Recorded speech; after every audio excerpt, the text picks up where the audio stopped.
communications is complex and constantly evolving. Policies change, technology advances, and community expectations continue to grow. At the same time, call takers are asked to perform at a high level during some of the most stressful moments a person can experience. Traditional training and quality review methods have limits. They can't always recreate the pace, emotion, and unpredictability of real 911 calls, especially those that happen infrequently but carry the highest risk. Comms Coach allows us to bridge that gap. It gives our team a way to practice high-pressure scenarios, review performance, and reinforce standards in a controlled environment without impacting live operations. By combining realistic simulations with structured coaching, we can better support our call takers, strengthen consistency, and continue improving the service we provide to the Milwaukee community. 911, where is your emergency? I am tracking my work cell phone that is in the car right now. My car was stolen. Okay, what's the address? It's 5521 South Milwaukee Street. Comms Coach will be used to support 3 key areas. First, continuous quality improvement. The platform helps us identify strengths, pinpoint areas for refinement, and focus coaching where it makes the greatest difference. This allows us to consistently raise the standard of service provided to the Milwaukee community. Second, scenario-based training. Comms Coach allows us to build realistic practice scenarios for call takers.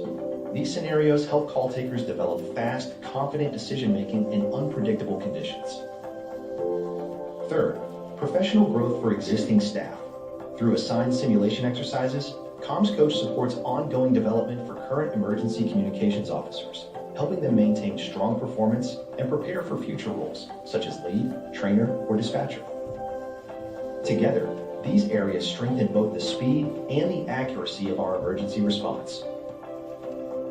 Comms Coach is an investment in public safety.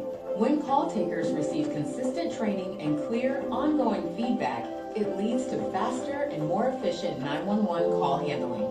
It improves accuracy in event types and protocol use and strengthens coordination with police, fire, and EMS.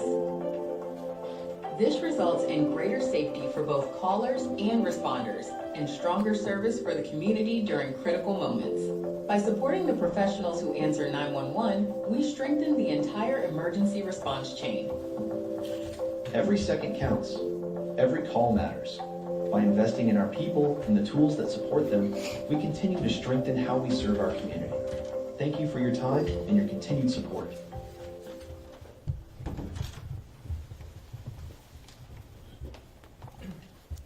Pardon me.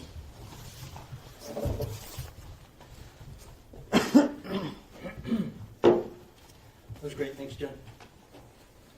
Good morning, everyone. I'm Tony Bueno. I'm the Director of the Department of Emergency Communications, and I want to welcome you to our facility. I want to acknowledge Mayor Cavalier Johnson, who's joining us today and who's going to help me with today's announcement. I also want to recognize AC Sarnow, Deputy Chief Sisiwa, Commissioner Fung, and we've got a few others here, but thank you all for being here and for lending your support to this effort.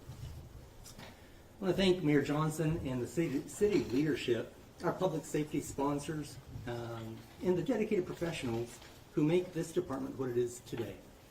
The DEC is one of the city's newest departments, but in a very short time, we've become the single point of contact for emergency responses. Police, fire, medical help, every one of those begins with a calm voice answering a call for help. Over the last several years, this department has undergone major transformation. We've consolidated operations, unified call taking, stabilized staffing. We've improved answer times for 911 and non-emergency calls, and built the foundation for accreditation and long-term excellence. This didn't happen overnight. It didn't happen accidentally. This is an intentional investment in people, process, and accountability. Today marks another step forward for the DEC. And I want to be very clear about what today's announcement is and what it is not. We are not turning 911 over to an AI intelligence platform. We're not automating emergency call handling, and we are not removing human judgment from life-critical decisions. What we are doing is using technology responsibly to support continuous improvement. Comms Coach is an AI-assisted call review and training tool. It helps us review more calls, more consistently, and more fairly. It allows our supervisors and trainers to spend more time mentoring, coaching, and developing our staff rather than looking for and researching calls. And that matters because the quality, the end product matters. In a high volume, 24-hour 911 center, reviewing calls at scale would require hiring many additional people. By leveraging technology, it'll act as a force multiplier for us. It'll raise standards, expand accountability, and do so without increasing taxpayer burden. This is fiscal responsibility and public safety innovation. It also reinforces something we believe strongly here at the DEC, that when you support your people, better feedback, better training improves performance. Better training leads to better decisions, and better decisions leads to faster, safer responses for the people of Milwaukee. Milwaukee is now the first center in Wisconsin to implement this AI-supported tool. We're doing that thoughtfully, transparently, and with the public interest front and center. I want to thank Mayor Johnson for his leadership and his support. I want to thank our DEC leadership team, our trainers and supervisors, and our partners at GovWorks who helped us make this implementation successful. Most importantly, I want to thank our call takers and dispatchers, the people who show up every day to serve this city. This investment is for you, and through you, for every resident who relies on 911 in their most critical moments. Project Forward 911 is about progress with purpose. It's about continuous improvement. And it's about making sure that when someone in Milwaukee calls for help, they receive the very best service we have to offer. Because every second counts and every call does matter. Thank you very much. And Mr. Mayor, welcome up and invite you to share your perspective. Thank you. Thank you very much, Tony, and good morning, everybody. It's really a pleasure to be back here at the Department of Emergency Communications. I feel like I've spent a nice amount of time here over the course of the last couple of months, and it's always a pleasure to join you, especially the folks who work here. You guys have some of the most difficult jobs in the city of Milwaukee, dealing with folks in some of the most strenuous moments that they have in their lives, and they wouldn't be able to get through those moments without you. So I want to thank you again for all the work that you do helping out citizens of Milwaukee. Tony just thanked some of our other dignitaries who are here from the fire department and the police department. So thank you, Deputy Chief. Thank you, Assistant Chief, for joining us as well. I also want to point out City Librarian Joan Johnson, who's joined us this morning as well. So thank you, Joan, for being here. Today we're sharing work that's underway with Project Forward 911, and I'm particularly highlighting several important aspects of this effort because what this is about taking emergency response in the city of Milwaukee to the next level. It's about taking emergency response here in the city to the next level. So we're using technology to support our people who answer those really important emergency calls that come into our 911 system. As was mentioned before by Tony and by Jennifer and in the video, this is not about replacing people, right? This is not about removing individuals who do these really important jobs in the city of Milwaukee. Instead, this is about using AI to help train and support human beings so that they can do their best work under, again, some of the most challenging situations and circumstances for folks relying on city service. So when a Milwaukee resident dials 911, by definition, that's an emergency. They're calling for help, and they need that help to happen as quickly as possible. And the people who answer those calls, they're well-trained, and they're really good at their jobs. I've seen them in action. I've watched this happen in real time. And I am always very impressed about the care that they have for our citizens when they do answer those 911 calls. So we anticipate Project Forward 911 will make that work even stronger through interactive learning, personalized feedback, as well as quality assurance, and that's a good thing for our staff here. And I've prioritized not just public safety, but also innovation in my administration. And we're always looking for ways to add efficiency and also to improve our operations. So the Department of Emergency Communications, they embrace that same sort of innovation that's been a hallmark of our administration. The people who are here have deployed new systems and managed significant transitions over the recent years. And that's all to improve responsiveness for people in Milwaukee when an emergency call has to happen. And this department is an essential hub in our public safety efforts in the city of Milwaukee. It really, really is. Our police, our firefighters, they rely on information and coordination that the emergency communications provides. More importantly, our residents rely on this office in life and death situations. When they call 911, when they reach out to this office, when they speak to the folks who work here, it's in life and death situations where they need help and they need it right now. It's extremely, extremely important, the work that people in this building do on a daily basis. So we take that seriously, and that's all the reason why we're deploying this new technology here.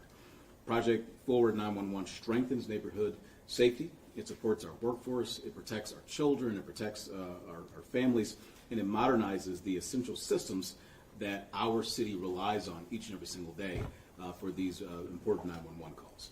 It's not just an innovation in technology. Really what it is an investment in Milwaukee.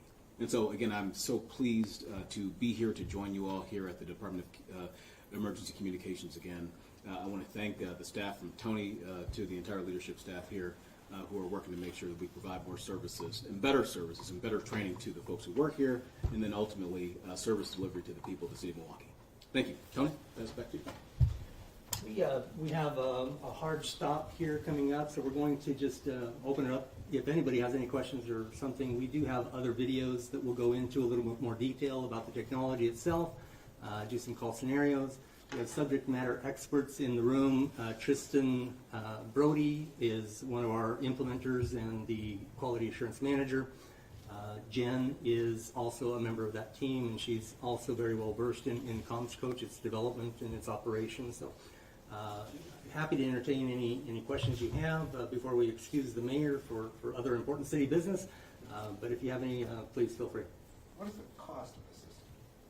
Because we're an early implementer, we actually saved about a third of the price by adopting this. We locked that price in for 3 years, and it is, I believe, $60,000, 60.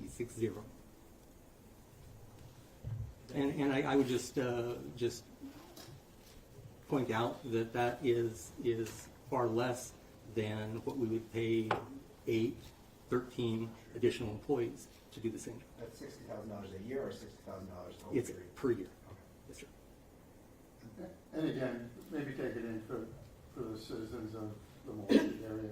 What does this mean for them? What do you guys expect out of this new technology as far as when you call? Sure. It'll help our call takers be prepared for that call. We can't wait for a particular scenario to emerge that will prove as a training opportunity, so we can create those ourselves so that when they answer the call, they're prepared for any eventuality. Ultimately, it's about saving lives, it's about improving response time, and it's about getting the right help to the right place quickly. Does this, you mentioned the quality assurance team there. Does this have any impact on that team or the staffing there at all? Obviously, it's not related to all themselves, but it's overall, is there any impact? No, we started very, very small because of our consolidation efforts. So we had a bare staff. We actually had a quality team of 1. Then we added 2 and a couple more. But we've kind of capped that because we didn't want to shoot for the sky and hire a whole bunch of people when we needed to ramp up. When we started talking with GovWorks, we recognized the impact it would have and the savings that we would realize by being able to rein in those personnel expenses. So no cuts to existing staff. We've managed that responsibly. We just limited our future need to hire additional. Can you give some examples of areas of improvement and suggest to people when it processes their calls? So I would, and I hate to jump into the bad parts, but that's really where the benefit is, and I hope I'm answering your question. Active shooter incidents, for example, are something that used to be very infrequent. You could go your entire career and never experience one, and now they're happening more often. This is an opportunity to let us train in a controlled environment, something that you would never receive or maybe receive once in your life. So it'll allow them to experience that. We can program the AI to introduce sound effects, gunshots in the background, a frantic caller, all in an effort to gear our people up to take that call. God, hope it never happens, but they'll be prepared for it. But how does it, that's on the training side. Sure. How does it work on the evaluation side? You know, I will defer to Tristan on that after, but on the evaluation side, and I'm not sure if I'm going to answer your question, but it certainly does. It goes through and it listens to every call. Nearly 100% of the calls will be evaluated. We have particular protocols that we establish, a sequence of events and questions that are asked because they've proven correct in getting a faster response, getting a call coded, and getting it to the field units. That's where that quality assurance piece will come into effect. Did they ask the right questions at the right time in the specified order? And that's really the biggest part. That's what we need to get the call initiated and get the help rolling. Is caller audio stored anywhere, and if so, for how long, and who has access to that? The city has a retention policy, 90 days for audio recordings for that. What happens is that comms coach goes in, they grab the call, they grab the audio, they evaluate it, they summarize that evaluation, then they purge all of that information. It's all done with federal government defined standards and security and retention practices. So once that call has been evaluated, we have a separate document, an accounting of how that call went, the score, and all of the material used to get that evaluation is purged from the system. So that caller, from the AI system. that caller ID is always protected then, I'm assuming, from that federal? Yeah.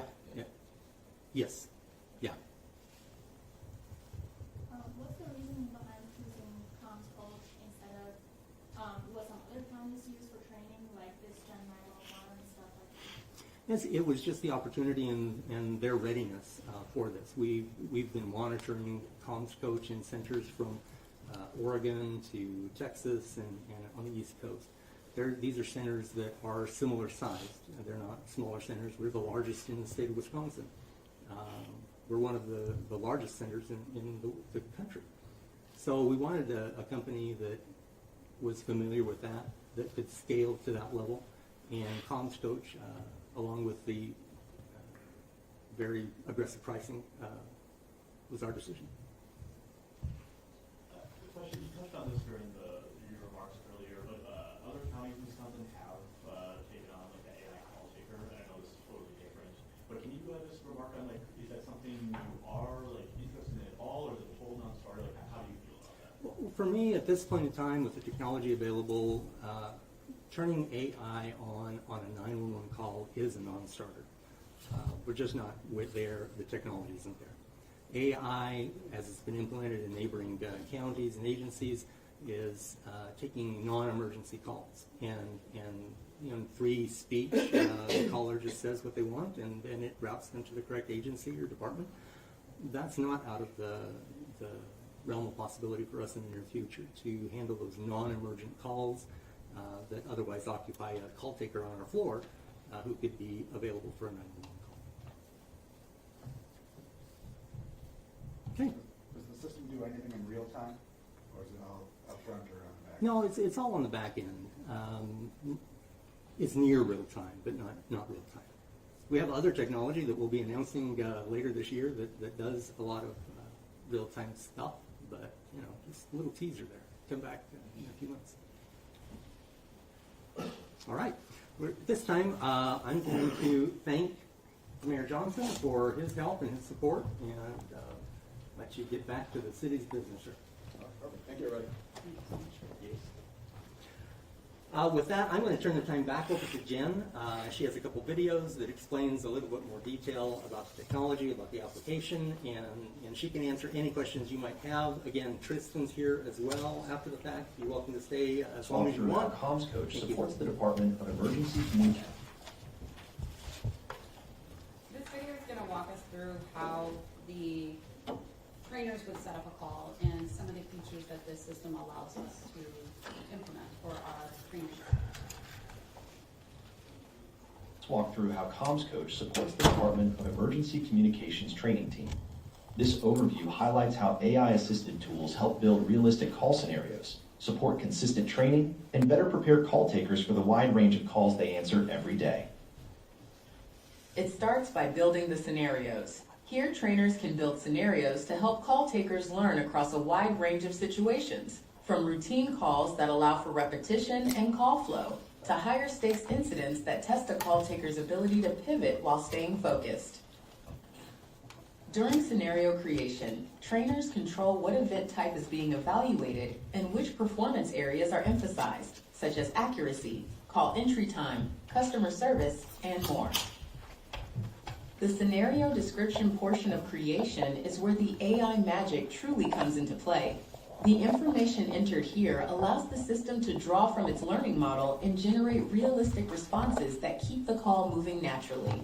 Trainers can also select the caller's voice and tone, whether the caller is yelling, crying, or speaking quietly, adding another layer of realism to the training experience. This next stage of scenario building introduces elements that have never been possible to realistically recreate in a traditional classroom setting. Trainers can add background noise to reflect real call environments such as traffic, dogs barking, or voices in the background. These sounds are generated by AI and can be tailored to simulate almost any situation, creating a more immersive and authentic experience. Beyond background noise, trainers can add disruptions, specific sounds that occur at intentional moments during the call. This could include a doorbell ringing, yelling, glass breaking, or car tires screeching. Trainers control exactly what sound plays and when, allowing the scenario to unfold with purpose. Finally, planned escalations can be added using timed phrases spoken by the caller. These moments teach call takers how to pivot, stay calm, and make fast, accurate decisions as situations change, just as they do on real 911 calls. Routine calls build the foundation for call taker training. Repeating these scenarios early helps call takers develop strong call flow, gather information effectively, and document calls with confidence. 911, where is your emergency? It's in the alley behind my house. What address is that? It's the 2400 block of North Bremen Street. Can you repeat that for verification?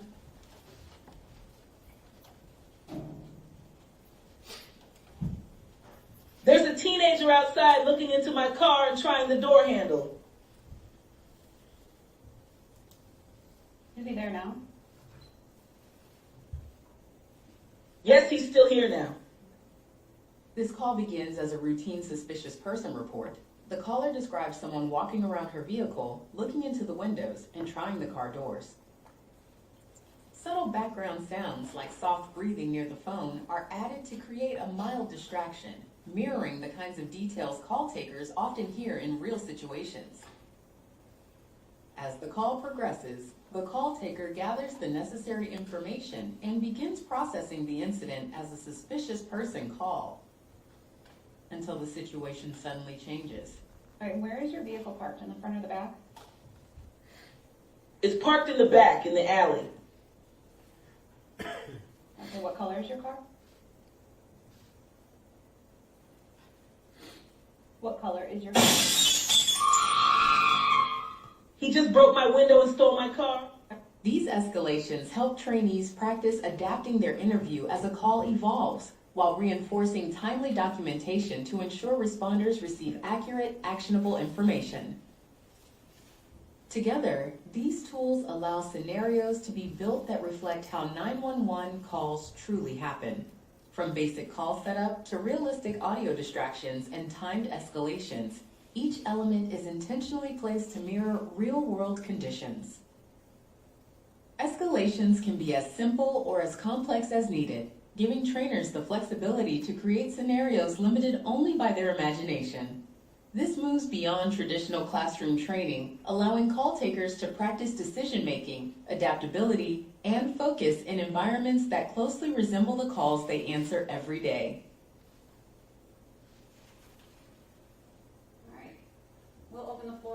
questions that we have, we do have subject matter experts in the room. Again, Kristen Brody is the manager of quality assurance. If you have any training questions, I would be happy to answer them. And Tony is still here in the room as well. Is the system bilingual? Yes. Is it just bilingual, or does it even do more languages? Kristen? I know that it definitely has Spanish. I don't know about more.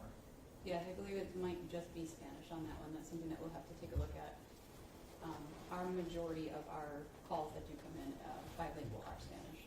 But yes, we can utilize that for them as well.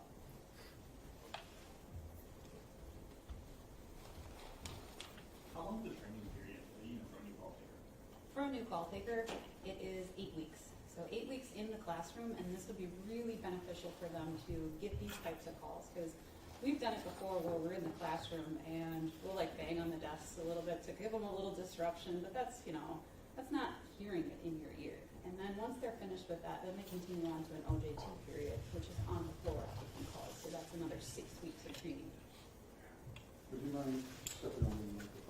Oh, I apologize. No, I apologize. Okay. Maybe you can repeat the training. Training is a portion of 8 weeks for classroom phase. And this program will really help our trainees out in that matter, because we'll be able to run them through some scenarios that actually have the noises that they're hearing out on the floor in their ear. In previous training scenarios, when we're doing the classroom portion of this, we would maybe have to bang on the desk to have a knocking on the door or use our cell phones to play something, but that's not the same impact as hearing it in your ear on the call. And then once they're finished with their 8 weeks of training, then they go on to 6 weeks of training of OJT on the floor with a trainer. Where does this leave the staff of quality assurance? What do they do now? I'm sorry, could you repeat that? What do the staff at quality assurance do now that the training is done by AI mostly? Tristan? Well, in terms of what, do you mean in terms of what this quality assurance staff currently does? Or Like with this implementation? So currently they listen to calls, they're pulled at a random basis, so it's a very small number of calls. With the implementation of Comms Coach, it's pulling as close to 100% of the calls as possible, so they're getting much more feedback on those calls. The staff is currently in the process, as it's getting built and working towards the accuracy of the system, of validating that information and then pushing that feedback to the staff, so that the staff regularly gets that feedback. They know what they're performing well, where there's opportunities for them to improve, and then we can work in close correlation with training to make sure that they're meeting those high benchmarks that we expect. What about training staff? Training staff, it just aids in what we're going to be doing for them. So the heavy lift is in the beginning of it, where we're building out the scenarios and building out the programs of it. But once it's built out, we can assign it to particular trainees. If they were to need a little bit more help on call entry times to get that up, or maybe we needed to have them do call accuracy or practice documentation, we can assign that to particular trainees so that they can take that in addition to what we're doing in the classroom. So do human trainers still listen to all the calls that are practiced with this AI tool? Absolutely, absolutely. Because then it also gives us a chance to go over what was graded in that call, so that we can review it with them one-on-one and say, yes, this is where we need to bring this up. Let's work on that. Let me give you a strategy of how we could improve that. Let me walk you through that. Or if you didn't understand it this way, let me explain it a different way, so that we can build those holes and those gaps and make sure that we really have a product that when we're getting them on the floor, that is just ready for what we need to do. What's the retention rate on these operators, and maybe expand out and, the need for having something like this that gets them in and going faster? Do you have retention rates? retention rate of the material that's kept, or For the operators, for themselves. For themselves, I don't know what the. Yeah, I don't have that, but it is proven that if they have a stronger training base and they're allowed to make the job their own, and take what they've learned and really apply it, that they will stay. What's the roll-up timeline, and when will the public say, within this next training class.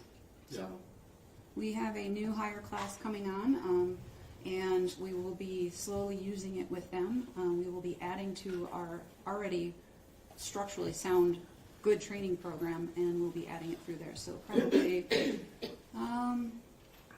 you'll see, well, you won't see it, you know what I mean, March. So what's like the first year, what's kind of the goals that you guys are trying to hit within the first year of having this system? Well, with any good training program, the only way that you're going to get the information of whether it is working or not is the statistics afterwards. So whether that be classroom statistics of what the student learned, or whether it be the performance statistics out on the back end. So we will be compiling those statistics through quality assurance to see where our people are performing. So if they need more training in a particular version or a particular section of that, we can also go back, revamp our training, but then we can focus on those individuals and help them through their career as well to bring them fully formed. Can I just interject one thing here that I mentioned that the department is relatively new. We've only been consolidated officially since February of this year. Before then, police department had its own call taking and dispatching service. The fire department had a separate agency. We've now combined all of those into the DEC. So a lot of the data we had before is not really germane to the environment we have today. So what happened in the PD side and how we retain people, those metrics and the measurements are all going to be different. So we're really starting over. We're taking the best information that we have, what historical information we can glean, but really we're brand new and we're starting this. We're baselining our operation, our current performance standards, and we're building on that. I'm actually happy with the number of areas that we're serving right now.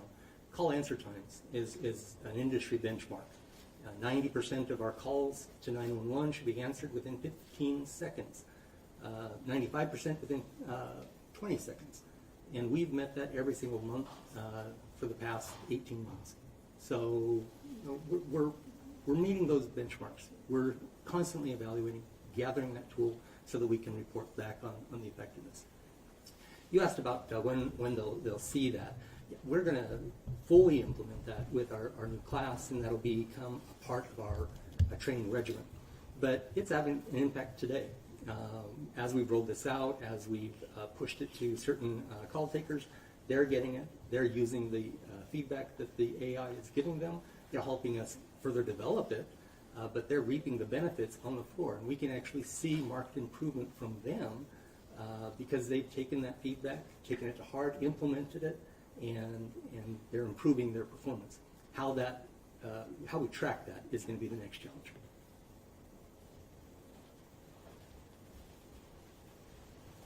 So it's currently live on the evaluation process on a call taker by call taker basis. It is. Yeah, we wouldn't be able to have developed that without that frank and honest feedback from the floor to work out the bugs. And these guys have been translating that feedback into actionable work in teaching the AI and developing the platform so that it scores things better, so that it looks for the nuances that we have in Milwaukee and addressing. So it's a process. It's also a continuous improvement process. Back to your question. People come out of training in the classroom. They go to on-the-job training with the floor, with the trainer. QA will play a role in that with their own observations, with the AI feedback.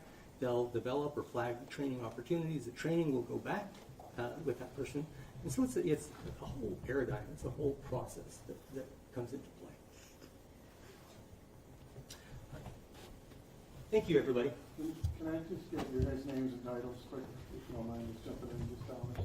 Sure. My name is Jennifer Katijan, and I am the supervisor of training at Department of Emergency Communications. Can you spell that last name for me, please? Guettidijan. Oh, just like it sounds.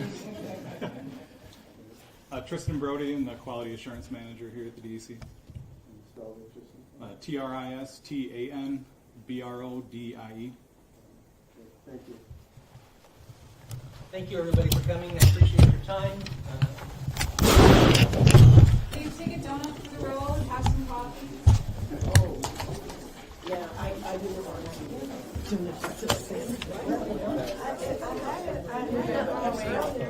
Okay, I didn't see those, but I came through the front.